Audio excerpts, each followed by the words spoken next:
Hey everyone, and welcome back to Planet Coaster. We are going to be starting with some terraforming this episode. I hope you guys didn't think that the park was just going to be on this flat plane the whole time, as that would be kind of boring for one reason, and then also the fact that the Renaissance fairs that I've been to aren't on these flat plains. I kind of grew up in a mountainous area, near the Appalachian Mountains, so we're going to have some more interesting terrain, at least in my experience with Renaissance fairs here. So the main area might be relatively flat because these things tend to start in fields, and then what happens is they expand over time, and as they do that, they might start running down into a little valley. There might be some streams going through there and some more wilderness interaction directly, and they look really nice, and it also creates kind of a height dynamic, so you have an upper area and a lower area in these cases. So what we're going to be doing is working on leveling out this terrain well enough to actually build a path on it, which is harder than it actually sounds. I suggest building upwards to when you're actually laying down the path, as it feels like the mechanics for path making do not work going down a slope very well. It wants to try and just draw a straight line outwards rather than following the terrain itself. So that's the trick I use to kind of get the path to at least follow the very gentle slope that I made to get this thing to work. Here is today's building. We will be building a stage, and this is actually a fairly large stage. Renaissance fairs has stages of different sizes, shapes, and themes depending on what you're going to be seeing. Some of them are just really small stages where there's live music or a jester doing their thing, to like a medium stage, which is a kind of a flat wall behind it, and then large stages like this, which will have kind of a whole building behind it, and different shows are on here. I mean, they might do some more classical Shakespearean plays, or just random storytelling, and maybe some audience involvement, swordplay, stuff like that. Now, this one, I've been to one in Ohio, and they actually built a pirate ship, and they were doing a whole bunch of aerobatics and a bunch of cool stuff using the ropes and people on stilts, things like that. A little crazy, but this one is just a standard kind of Tudor styled building for the backdrop. Something plain, kind of repetitive, and not too distracting to the audience members, but then also provides a left exit, a right exit, and a kind of the backstage area itself. These might even have some tapestries based on who's playing them. I really enjoy like the swordsman kind of things where they're basically just kind of dueling, talking to the audience, really interacting with the crowd. That's kind of the really nice thing about Renaissance fairs and how they do their live performances. It's a lot of crowd interaction, and the crowd feels like they have some type of bearing onto the show. They might not, depending on how well the show is performed. It might feel like you have choices, but in reality it's very well rehearsed and very well put together to where you think you know what's going on, but then in reality it's still a show. So a lot of little details. We're going to have a cobblestone ground floor, very similar to the tavern. 3 doors, because I think that's kind of interesting. It allows people to come and go really quickly, and then also allows kind of a dynamic entry, of cast and characters. So that's pretty nice. And light wooden trim everywhere. We're not going to go too distracting with this. As I said, we don't want to make people admire the building more than the show itself, but we do want the building to be detailed enough to at least pass as a medieval structure, or something that you might find at the fair itself anyways. Fairly simple design here, just solid wooden beams going vertically, kind of sectioning off each window area. Now, when building these, since it's kind of a repetitive pattern, I don't know why, but I think in my head, when I'm building a structure, I kind of consider the whole thing at once rather than building a modular section very often, which is not as time efficient. Like for example, I could have just built one section of the wall and copied over 5 times and then changed little details. It actually would have gone a lot quicker. But what I find is that I have a hard time kind of coming up with an overall theme slash design if I don't see the whole thing at once. I can make a detailed piece, but maybe copied over 5 times might look a little weird or too distracting or just not overall what I wanted anyways. So I tend to kind of work on the whole building. It slows me down, I know, but it's just kind of my workflow. You guys, of course, will find your own workflow and do what's comfortable for you. Some people build completely different than I do.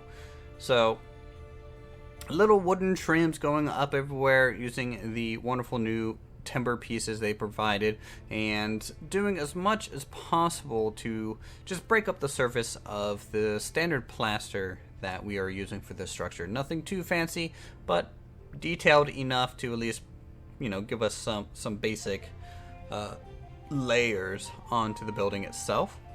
Here, a little bit of copying of the window over and then running that main column down, because we don't need the balcony on the back side because no one's going to be back there, and in fact we're going to be filling a lot of that area in with greenery.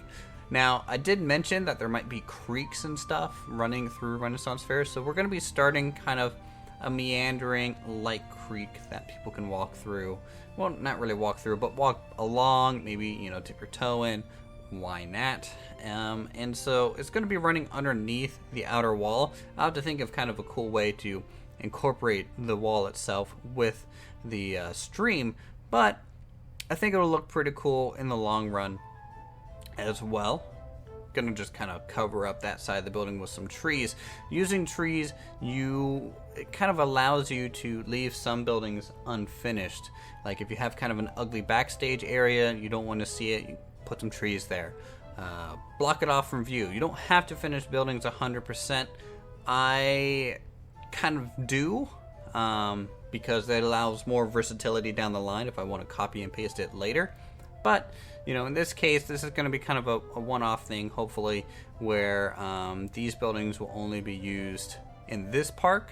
But if it's up on the workshop, people might find it a little annoying that I might have to finish my buildings anyways. I do apologize for that, but it's just kind of how I work. I do want the wings of this kind of facade here to curve rather than coming to a complete 90-degree corner, and that's just to kind of, you don't want, at least in my opinion, a backstage area where it completely goes into a box. I think you get more dynamic movement if you have these angles, so that's why I'm doing that. And then also, different stages have different layouts. Yours can use a harsh angle in the corners. Mine, I'm changing a little bit. And also, you just look at some reference pictures. Also, if you're having some trouble coming up with basic designs for your parks. So we're gonna cap off the right side here, and then at this point I kind of realized, well, I'm building a little slow, so I might as well try to keep it modular to speed it up in a little bit of a sense, as this is a large building. It's over 1,000 pieces, so there's no blueprint of this available, sadly, as the cap on that is only 1,000. The back corner here, we're going to be kind of using the same trick that we used in the Roman park, trying to round off that back end. We have to use multiple separate structures because obviously we can't rotate things in the grid very well in, say, in just one building. You can't do 45-degree angled walls, so you kind of end up copying, pasting elements, and just sinking walls inside of other walls, trying to make it all work and make it flush. Now, when you, of course, line these up like this, you're going to get some overlapping of the roof, which I think, is passable. No one's really going to be in that back area anyways, and if you put some, trees and bushes back there, it kind of masks that feeling, so you don't really have to worry about it quite as much. From the perspective of like flying around, you might be able to see those overlapping, but at least the front end, I get to be a smooth kind of transition around on that roof line. So I think overall it turned out to be a relative success in that regards. Also, to avoid just confusion with all the windows, the back sides on those corners I left windowless just because I felt like maybe these jut out a little bit farther. They might not have a window on it themselves. Who knows? Or maybe I was just being lazy. It's just one of those things. This here is going to be the seating for the actual theater itself. Now I'm going to make two variants, a narrow bench, and I do build benches and park elements near the peeps themselves so that I can kind of keep it to at least a relative scale.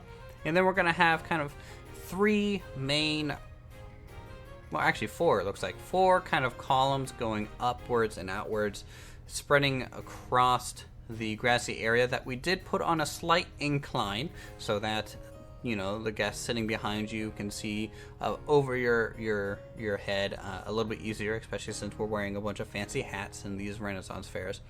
These smaller benches can actually be used to fill in these awkward kind of connecting spots a little bit easier as well, and then provide just two-person seating. Maybe you don't want to sit with a large group of people, but the large bench, of course, fills in as much space as possible. So beyond that, we'll be adding some pathing through here just so it looks functional, dyeing it, because obviously it gets a lot of foot traffic, so not a lot of grass is going to be remaining here. And then we'll just kind of wrap the path around in a little bit more of a nice, clean fashion. Throw in some trees, some light shrubbery, as these things actually don't have hard wooden covers for shade. It's very harsh, bright. Anyways, that's going to do us for the speed build section. I'm going to go ahead and kick it over to Real Time Me, and you guys can see everything at a slower pace. Okay, here we are. This is the finished main stage area. There are some elements that I want to add over time as we fill in more and more details. Obviously, this isn't usable. This is 100% decorative. You're not going to see people really walking around, and you're not going to see people putting on a show. Kind of a shame.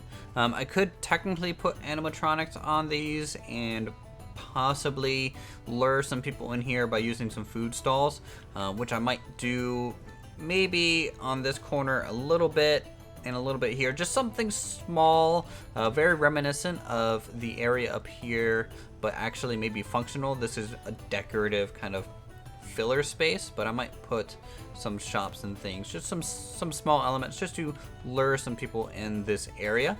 Also, if you can, pretty cool tip is to try and work, you know, possibly your benches and stuff into your seating that you already have placed.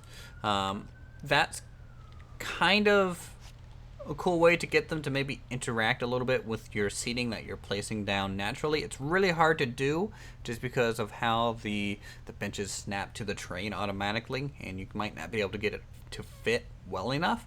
But it's something to keep in mind, as you know, the bench that I did make ended up being roughly to the scale of the bench in the game, so kind of worked out for the best there. The building itself, obviously, looks pretty cool. You know, a lot of woodwork here, some more red wooden elements just to make those elements pop out. The upper area, trying to put some stone archways just to round off the windows a little bit and to give them just a little bit more detail than the lower windows. Trying some different elements to get some more interesting main columns supporting the front overhang structure. This blue curtain, of course, just hides the lower ribbing, which they can use to maybe store props, store elements, and also just it keeps the stage light and possibly easier to disassemble if they happen to need to conduct some repairs, possibly. This Renaissance Fair is one of those Renaissance fairs that I think is going to be a permanent structure onto the land that might just open up seasonally over year-round, but it's definitely just going to remain permanently built. Obviously, this is a lot of structures to construct. You're not going to see just a whole bunch of tents. It's not similar to, say, like a Viking festival or something where they just set up a bunch of tents for a little while, and then that space is used other times of the year. Threw in some ribbing, which is obviously not lined up how I want it, so I'll go ahead and move that. as we fill in some more details here, this whole area will just come to life, and especially near the end, I'll mess with some SFX and try and get kind of a winding little waterfall. Nothing too sharp, as you know, it's a stream, it's not a river.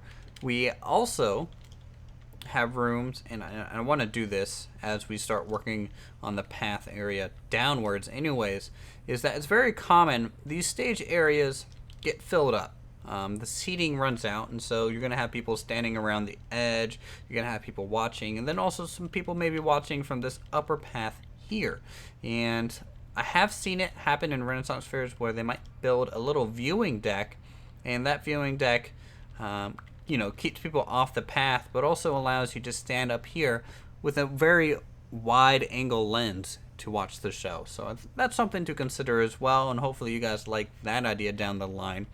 Let's see, other than that, I guess maybe we should just take some suggestions on what direction to go next. We can keep working maybe just in a linear fashion around this way, or take a break from this direction and start going the other direction as well, and still slowly working towards the castle itself, because the castle is going to be kind of a main centerpiece, and I might need to get that established sooner rather than later so that we know exactly where the valley starts, ends, and all those transitions take place. There's going to be a smaller stage on the left side here to balance out that large one, and then we might throw a medium-sized stage in the lower area. We also need to build a jousting arena, a stables, a whole bunch of stuff still to build in this Renaissance fair. Don't think the upper area shops are going to stop as well. These just carry around through, and the whole thing just becomes detailed and detailed, and it just kind of has a stacking effect as we go around in our big oval here. Anyways, I think that's going to do us for this episode of Planet Coaster. I hope you guys enjoyed this building. Sadly, it's not going to be up on the workshop. I wish I could share it. I mean, I could share the main structure and then maybe the wings separately, but that's hard to line up, and people might not find that to be an enjoyable process. So, thank you guys so much for watching. If you guys enjoyed the episode, and if you're new, check out my other videos. I do a bunch of creative stuff like this as always. Leave a like so I know you guys enjoy this series. Go ahead and leave a comment down below and suggest anything you want me to play, work on, etc. And until then, I'll see you guys next time in some more Planet Coaster.